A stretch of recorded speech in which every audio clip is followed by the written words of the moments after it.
All right, EA Ermor, turn 87. I believe this is our last turn of peace before things heat up with Niflheim. Of course, we are still observing some battles, and we are still fighting with Russ, as well as the AI, of course. Still doing some summoning, still doing some searching, and it looks like the searching actually paid off here. So I think this is on top of the throne that we just captured, and I did think there wasn't a ton of sites there, so, you know, it was a higher probability search. So probably should still keep doing those in the late game, but maybe cut down a little bit on some of the other site searching that we've been doing.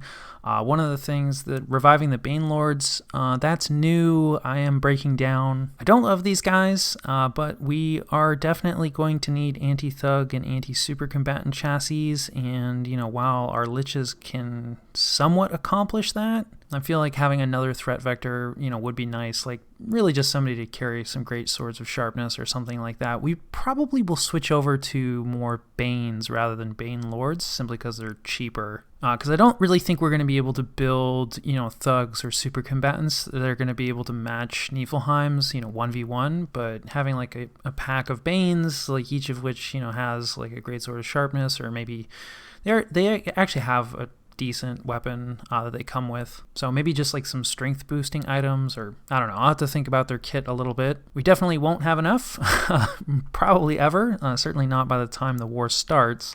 But, you know, we'll have a few, see how it goes, maybe kill some Scrotty, right? This is our army in the south.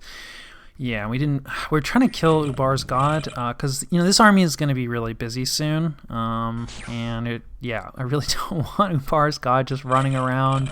Like, we don't have a ton in our interior. Anyway, we don't catch him there. We lose one fire snake. It happens. We probably kill it with like a Bane Fire cast or something like that. And then let's see, we're attacking Russ. Where is this? This is in, oh yeah, that cave that he took from us, right? And this is some Zot's province defense, which he did invest in, but we were ready for it, right? That's why everybody's just hanging out back here. And like, yeah, legionaries, even, you know, fumbling around in the dark, they're gonna handle some Zots. So that works out for us, no losses, and we like that. And this is also on the border with Niflheim, so, you know, we should be able to start raiding immediately. And then, hey, it looks like Femoria is jumping in on Niflheim immediately. We've definitely, wow, okay, I'm pretty sure we've seen this army, or certainly an army similar to it, and like, yeah, Niflheim basically bailed. He's got one relatively lightly kitted, medium kitted devil here with, you know, some great eagle bodyguards, and does look like that's enough to trigger gem usage. So I'm not sure, you know, if Niflheim was planning on burning some gems for this army, right, with this force, or he just wasn't expecting Femoria to jump in. But you know, even though, you know, Niflheim is going to lose, obviously, and I don't think they're really going to inflict any... loses add up to the Silver Order. I'm going to have to rewatch later and see what happened there, because that does hurt. But, I mean, you know, even still, although it looks like the devil gets away. So, yeah, that's not actually a great result anyway, but, like, all the gems that army is burning, and that's something I'm pretty bad about and probably need to move away from. It seems to me that, like, most people maybe spend too few gems on battle. Like, I think, you know, if you're gonna do it wrong one way or the other, it's just a scout ping. Oh, right, we're pinging the throne. Okay, so this is the independent throne. We'll finish that other thought later. Okay, setting some stuff on fire. You know, we know about fire snakes. They're not going to love the cold. Like, this army doesn't look that scary. This guy could be a little scary, but he's probably just going to make fire elementals, but, you know, I don't know, maybe Firestorm or something like that. There's also a Flame Spirit here with a bunch of fire gems, so we'll have to think about this. But, like, yeah, Niflheim could definitely take this, and, you know, this might be one of the things that our army does. But anyway, if you're gonna do it wrong in terms of spending gems, I would say spend too many gems. But, you know, like, yeah, I have a tendency to just, like, spend, and it's not great, right? Because you do run into a lot of those situations where, like, even if someone isn't intentionally trying to bait you, you know, you don't always get it right in terms of, like, what's going to happen, and then you end up spending a ton of gems on, like, just worthless battles. And it seems like Femoria is kind of more in my school, right? I mean, he's got this huge doom stack, and he's just got everything layered on top of it. And Niflheim is definitely a good enough player that, you know, we might see a lot of attacks like that. Like I said, that might have just been Niflheim not anticipating that Femoria was going to be attacking them, because I don't think they'd been fighting yet. But it wouldn't surprise me if we see more attacks like that, where it's enough stuff to trigger gem usage, but, like, not really something Niflheim's too worried about losing. And then that's Makone just raiding away some land that, like, Therados had raided. Probably not not super relevant, but you never know. This is Niflheim attacking Ubar. Okay, so I was a little bit worried about this, right? We're trying to check the coast near that neutral throne that we just took a look at, right, with the fire snake and everything. And of course, like, yeah, is AI Ubar going to stop a Nifl Jarl? No. Are we going to stop this Nifl Jarl? Maybe. He's got shock resistance, and he's going to have the bless, of course, and a vine shield. So relatively light kit. This is probably a Nifl Jarl that we could kill. Time will tell. And then, yeah, there's a battle. Let's see. Oh, this is the throne. This is probably the most important battle of the turn. We'll see. We left some of our Equite here so we could run in. Okay, Russ decided to leave it undefended. We do appreciate that. Although they may not have a gateway caster at the moment. And of course, like, Niflheim is still sitting on top of their capital. So yeah, let's just double check. Yeah, no losses. We like that. Of course, this army is going to have to fight Niflheim shortly. And then we had another battle. I think this is just where we're sending in the Eagles in. Yeah, and hoping. And there is a little bit of stuff in here. It looks like just kind of researchers, although this guy's been twice born. That's kind of interesting. And then this guy has not been twice born. So, like, yeah, probably. They definitely look like they've been suffering from Burden of Time. That said, I mean, you know, we only have Great Eagles. Yeah, it looks like they're set to attack rear, so that's good. Ooh, armies of Ermor are routed. What happened? So yeah, possibly, hang on. We may have lost our commander, right? We just have a bird. So I've been using these birds just because, like, they, you know, they can fly, right? So, and we don't have a ton of commanders that are, like, fast enough to fly our Great Eagles around. But, yep, they're not, you know, they're Great Hawks, sure, but they can die to arrows. Probably you should give them some kit or something. Still, I actually thought they had more hit points, like only 8 points of damage, and that killed him. So that is good to know. That was clearly a mistake. And yeah, obviously we don't take that. I don't know if we left anything on top. That might be bad. We might. Let's take a look at the retreat details. So at least most of our Great Eagles survived. Although again, they'll be dispersed, so that's painful. And realistically, like, Niflheim will probably pick up this fortification now because they are right next door.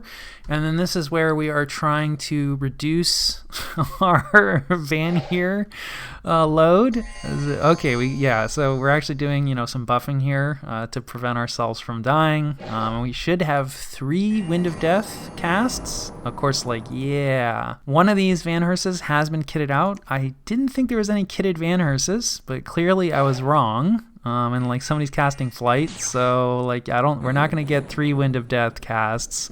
Got 2 Wind of Death casts. We actually got a decent number of guys here. I mean, you know, maybe like a third of the Van Heers? Yeah, Van Heers. Van Herses not so much. It did look like there was one, and then yeah, now they're just going off script, set some guys on fire. Like, yeah, that's cool. Then again, like, elves have really long lifespans, so okay, some of them do die. Yeah, Burden of Time actually might have helped us there a little bit. Yeah, that's the other thing that I don't actually use Wind of Death all that much. I've never had like great results. I think you really do need like a high level caster with a lot of penetration, or like, you know, a really juicy target, stuff with low magic resistance, because a lot of times, like, by the time you get it and can deploy it, like, yeah, you know, right, like, this isn't very impressive, like, you know, for the amount of gems that we spent, and then like all these mages that we lose, and we get like 14 Van Heers out of it, you know. And these are Van Heers, right, that there was no anti-magic that went up. I don't think there's any, let's just double check, I don't think there's any magic resistance on the bless either, right? So like, as far as Van Heers go, again, elves not being great you know, Wind of Death targets, but yeah, I mean, you know, magic resistance 14, that's not that high, but it's not low either. And of course, like, yeah, we're just like barely able to cast it, so, you know, and we don't have any penetration gear on. And of course, pretty much all of these Augur Elders, I think, were twice born. So I mean, that's the real reason, like, we wanted these Augur Elders to die, and if they take down some Van Heers with them, that's great.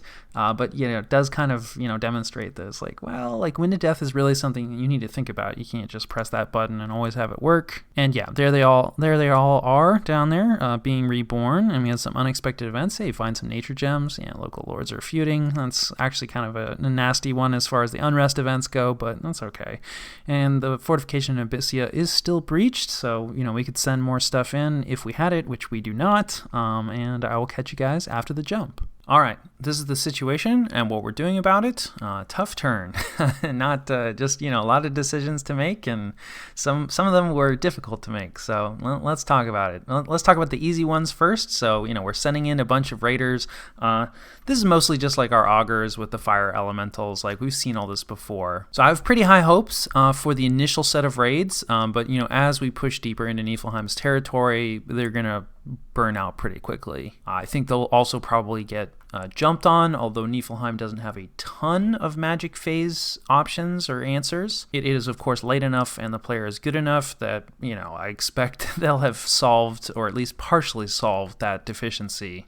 We're not going to launch our swarm raiding in the first turn of the war. It is a bit of a gray area, right? Sneaking raiders in during a non-aggression pact countdown. And so, somewhat for deniability, we're just going to push them a little bit deeper and probably start raiding next turn. Definitely a bit back and forth on that. The other advantage it gives us is we'll get to see, like, okay, well, is Niflheim going to, move a bunch of stuff out from his forts to try to, preemptively block raiding, or is he just going to sit at home and then magic phase answers in? So yeah, we'll see how that goes. I think we've got, I don't know, like 6 or 7 attacks against Niflheim. Like not a bad start to the war. Like most of the bordering provinces, maybe all, not quite all, but most of the bordering provinces that we have we're at least hitting. So I think it's going to be a decent start, and like normally like we would be in big trouble, and I don't think we'd be able to get away with this as effectively, but Niflheim has a lot of other concerns, right? That is really like the major advantage, is that they're fighting like multiple people. They have a fairly wide territory, so they're not going to be able to give us their undivided attention, which is good. So this is probably the most critical area and the most difficult decisions, and we had a couple of options. Importantly, there is no lab in this fort, which I was kind of counting on. So we cannot reload gems here. We cannot do any rituals, right? It was planning on summoning in some more chaff, and we cannot access any items. So not having a lab here is pretty brutal, and I went back and forth. We are going to build a lab here. I'm not sure it's a great idea. We may just be building infrastructure for Niflheim. On the other hand, I think that if they get this throne, they're probably going to win. Assuming that they have all of the underwater thrones, I think that puts them at about 7. Now, I don't think that they have all the underwater thrones, right? Because there was some discussion that they're getting hit pretty hard by Therodos's Tartarians, although that's coming from Niflheim, so who knows how true that is. Like, we haven't really seen a lot of evidence of that, but our underwater scouting is pretty much non-existent. But there's the 3 underwater thrones, one of which we know Niflheim has. We also don't see a Therodian flag on here anymore, and there definitely used to be, so that's not a good sign. And then they already own, right, 4 land thrones, so that is 7 thrones, and you only need 8 to win. So in a best case scenario where Therados owns both of the other underwater thrones that we don't know about, Niflheim only has 5, and is therefore like fairly not far away from victory, but much farther away. But if they do have all the underwater thrones, then all they need to do is pick up this 1 throne and they win. And of course, even if they don't have all the underwater thrones, there's still this independent throne, right, which we're going to try to defend, hopefully, kind of, although Niflheim can come at it from, 2 directions. This is where that Jarl made landfall, although thankfully it looks like Therados has some control of this coastline. This is a capital. Not their capital, but one that they've taken, so hopefully there's a decent amount of stuff stacked up here. We can also see the AI just doing AI stuff. This Jarl wasn't particularly well kitted, but like it's probably not going to take all that much to knock off these indie defenders from the throne. So we do need to keep this army like somewhat close by. And then of course Fomoria has jumped on top of this throne, and this is a pretty scary army, so I don't think Niflheim's going to get this throne in the short term. But the other wild card is that Calum still has just an unforted throne, which is super bad. Niflheim could sneak, they could cloud trapeze, teleport, like whatever. They could have this throne relatively quickly, and I don't have the resources to have something in place to cover it. If we were going to send any forces like over in this direction, there are a ton of Vanheers here that we have been pissing off. So that's definitely, like what they would need to deal with. And like, yeah, we just don't really have the resources to cover this. So this is another, possible throne source for Niflheim. And that said, this one is significantly farther away. Like this is still far away for Niflheim, but not that far away, especially if they get Russ, which there's a good chance they will. That's absolutely in range of like some of the, magic phase movement options. And then the other Kalem throne only has a palisade on it and, also is looking relatively weak, although that at least is like right on the border with Fomorian. I guess technically this is as well, though we've been seeing the Fomorian forces basically just completely drain away from this area. I should probably reach out to Fomorian and let them know that like, hey, there's this unguarded throne. Like, you're that guard. I cannot, deal with that. So anyway, all of this to say that, like, we really don't want to lose this throne because it might mean the loss of the game, not to mention that it's a really nice province.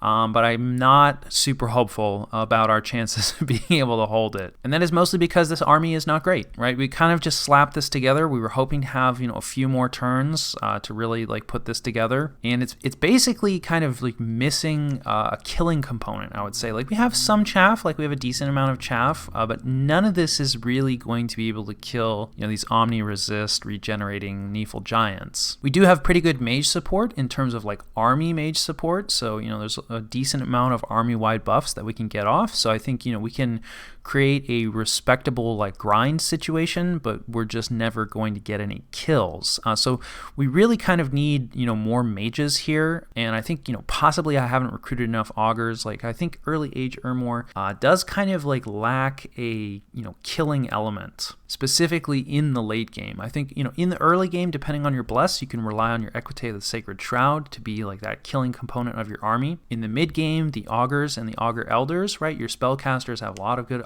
evocation options. They can absolutely do a lot of killing. But again, right, once you move to the late game, the human mages are so vulnerable and it's so expensive to mass the white mage versions that at least I am definitely struggling, to come up with like enough answers in terms of like, okay, well, how are we going to be able to deal damage? So I think probably, at least in the short term, our one hope is to try to rely on Wailing Winds. Probably also try to mix it with Foul Vapors. Niflheim does not have poison resistance on the Bless, although I took a look at that battle again. They definitely are casting the army-wide poison resistance buff, which largely negates Foul Vapors, but, poison is not a good way to kill regenerating giants, but it does do, it causes a lot of damage ticks. So in terms of morale play, it's fairly useful. And if we combine that with Wailing Winds, the idea is, well, we can at least like drive the giants back temporarily. Ideally, we would cut off their retreat routes, right, and actually turn, a minor victory into a major one, but we don't really have the resources to do that right now. So we're probably just going to have to settle for hanging on. And then, in terms of like, okay, well, what do we do, right? Because we don't actually have a ton of reinforcements that are, readily available to get to this army. And Niflheim did just fight, fairly nasty battle against Russ. They didn't lose a ton, but, they had retreats, so some of their stuff is divided right now. They spent a bunch of gems. They did lose like something like 20 giants. So basically, I think in this area, like Niflheim is this is their weakest point. So I was very tempted to just try to attack,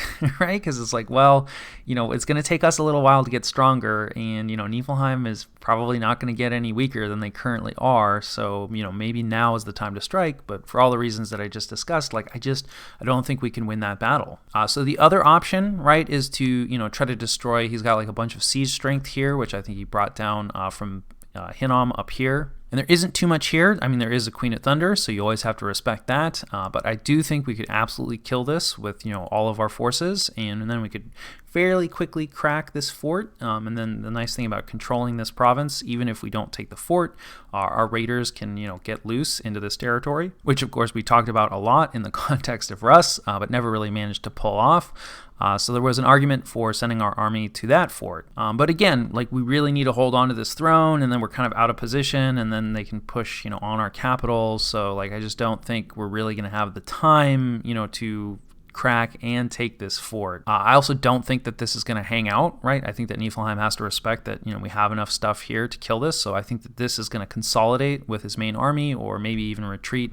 I think probably consolidate. And, cracking an empty fort that Niflheim doesn't even currently own is, probably not the best way to hurt Niflheim. So we're going to assume that this is moving out, and we're just going to send our combined raiding force in. These guys definitely cannot beat like what's there. Mostly like the Queen of Thunder is going to be the problem. The Eagles, like maybe we could beat, but 30 Great Eagles is a lot. So this is a bit dangerous. If he chooses not to move out, we will probably lose this raiding group.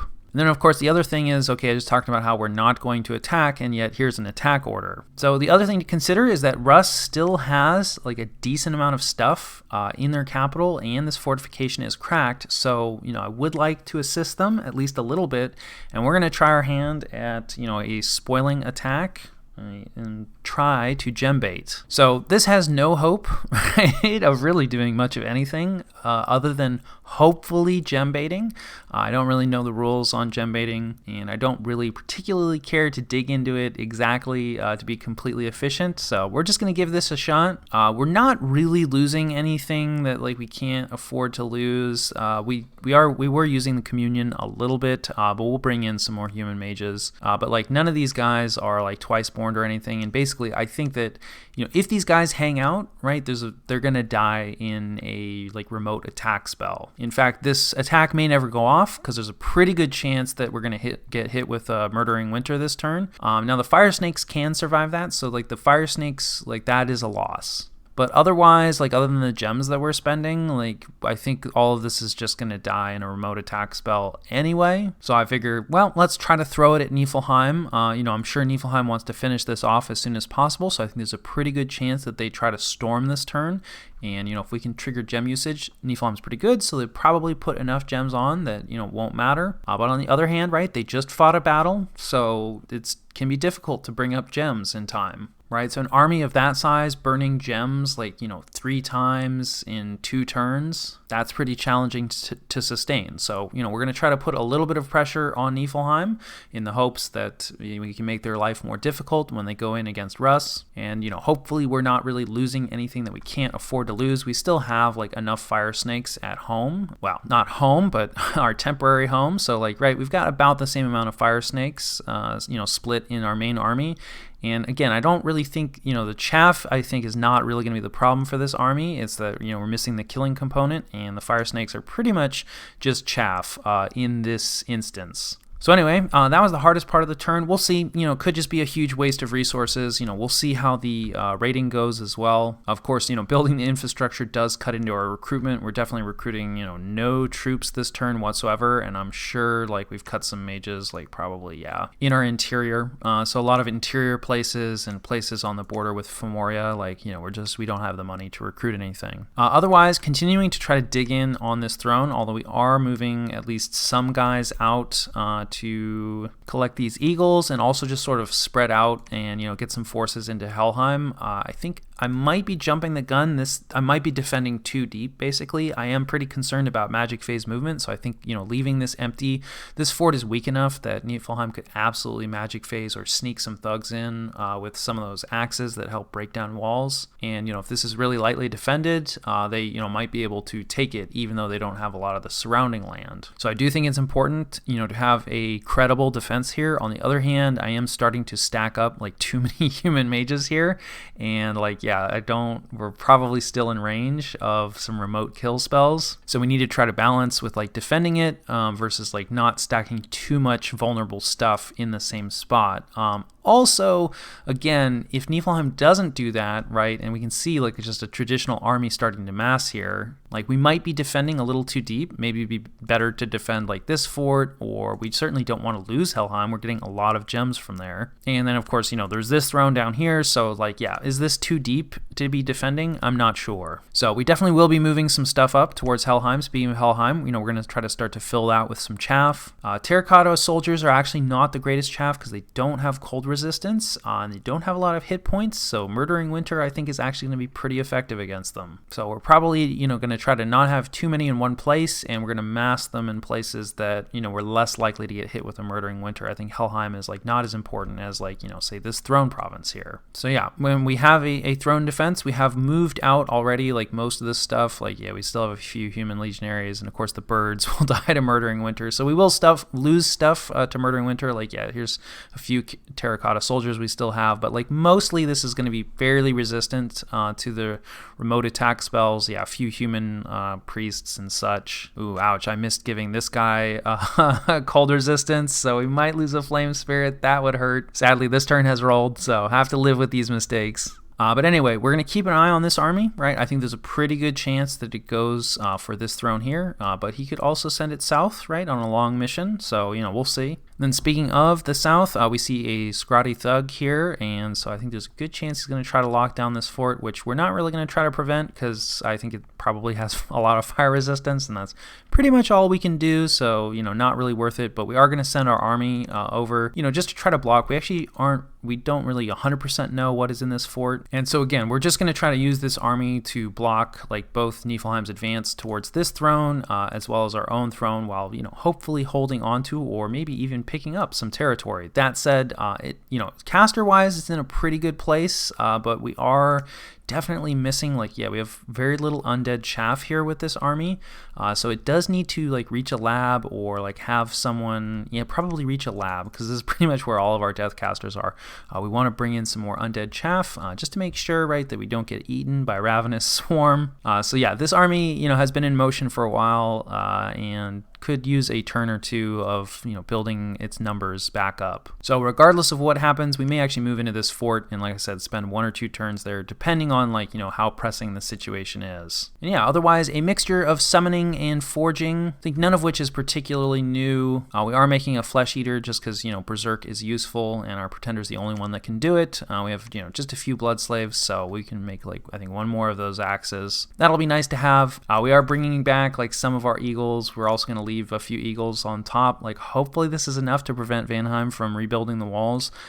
Pretty much just counting on the fact that Vanheim is a sub and doesn't really seem interested in coming out, because yeah, I mean there's a pretty good chance that they come out, and if they do, we don't really have an answer for that. So it is what it is. And then I'd say the only other thing of note is we got an air death random here for one of our dog-headed shamans, and they are going to make corpse constructs for us, and we are forging some corpse construct gear, up here. And I've been saying I don't have that much to do with these air gems, but of course we've had air death for a little while. That's something that early age Ermor gets, and I definitely should have been making corpse constructs prior to this, but I don't know. I know about those units, and obviously I've talked a lot about our air death crosspath, but it's for these guys are for Wailing Winds and maybe Wind of Death, and for whatever reason didn't really think about they could be making corpse constructs. Some of it is that it's a fairly rare crosspath, so they've been in relatively short supply until recently, and probably didn't make enough Augur Elders. Maybe in the mid game, really need to pump those numbers up so you get enough randoms so that you can, shuffle 1 or 2 of them off to just sitting there and making corpse constructs for you. So anyway, we will be making corpse constructs in probably multiple locations because, we could really use just some numbers. And while with their bless, this Niflheim is not vulnerable to shock. That is one of their weakest resistance types. And of course, corpse constructs can do shock damage when they get struck. So quite possibly too little too late, but hopefully it'll help us out. And then probably the other last thing of note is we are teleporting in an air death. This is for Wailing Winds, and then we have basically, this is the gear that's required pretty much to teleport most of the Augur Elders, which is pretty rough. This is not cheap. And then of course our other set of this gear I think is up here, and we can't strip it off this guy because there's no lab, but once we build the lab we'll be able to teleport in 2 of our mages per turn. Now we're not likely to get a lot of turns, we probably only get 2 turns, maybe 3, but still that's a lot of white mages that we can teleport in, a lot of without death magic, and that will hopefully provide this army with enough of a killing force, or at least more of a killing force.